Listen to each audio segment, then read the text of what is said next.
following is a research video essay for the class Political Economy of the Media in 2020.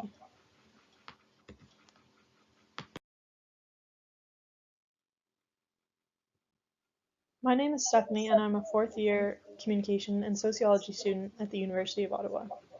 Aside from being a student, I am a daughter, a sister, a friend, an employee, a teammate, and a neighbor. Being a student has been the largest part of my identity for the majority of my life, as school has taken up more than half of my lifetime so far. Finishing my undergrad in April will be a weird experience as the portion of being a student has ended.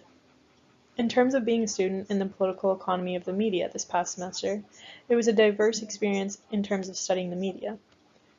I have taken many media-related courses throughout my undergrad, however none of my previous classes had us analyze the media at the depth that this class did.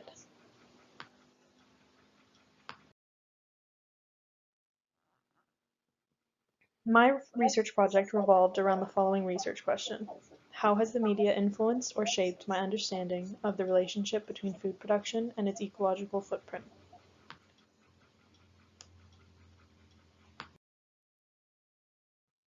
I chose this question because of my personal diet choice of being a pescatarian since 2017. I was exposed to a food documentary in my last year of high school, which altered the way I made decisions about my diet. Therefore, I shaped my research question to uncover whether or not the media had a significant impact in shaping my understanding of food's impact on the climate. Prior to this class, I was aware the media I view influenced other aspects of my life, such as fashion trends, travel desires, technology updates, home decor, etc. Therefore, I was interested in investigating where the media stood on my perception of food production's impact on the climate crisis, and potentially how little the media exposed the reality of the food system.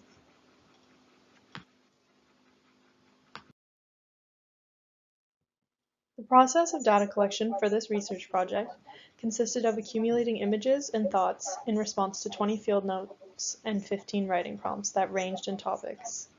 Subjects covered news headlines, commercials, pandemic experiences, values, technology manipulation, and more. After completing the directed prompts, the coding process began. Shown on the screen is the legend of coding themes that was used to dissect and organize patterns found in the data.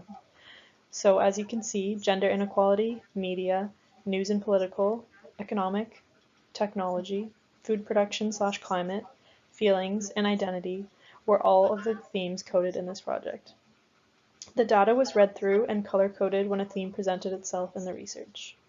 It was then further analyzed according to frequencies of the repeated terms. For example, the term coded the most with 9 occurrences was pandemic, followed by frustrated with 6 occurrences and environmental cost with 4 frequencies. On the right-hand side, you can see an example of a coded writing prompt using the color-coded associated with the themes.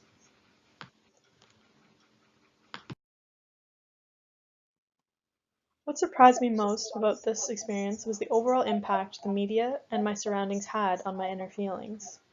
Reading over the data of field notes and writing prompts, it was interesting to notice how I would describe the feelings in relation to something I had seen on the media or something that was happening in the world. As the data sometimes asked how I felt about a certain matter or issue, I would range from frustrated to hopeful to upset and back to grateful throughout the prompts asked, so it was interesting to see the change in my feelings according to what was going on in the world at the time.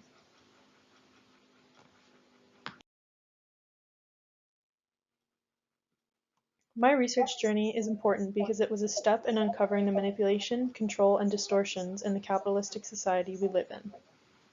Inquiring about the media's impact on how I understand food's effect on the climate status was one of the many relationships that can be studied to uncover the transgressive change that needs to occur in order to change the many aspects of society.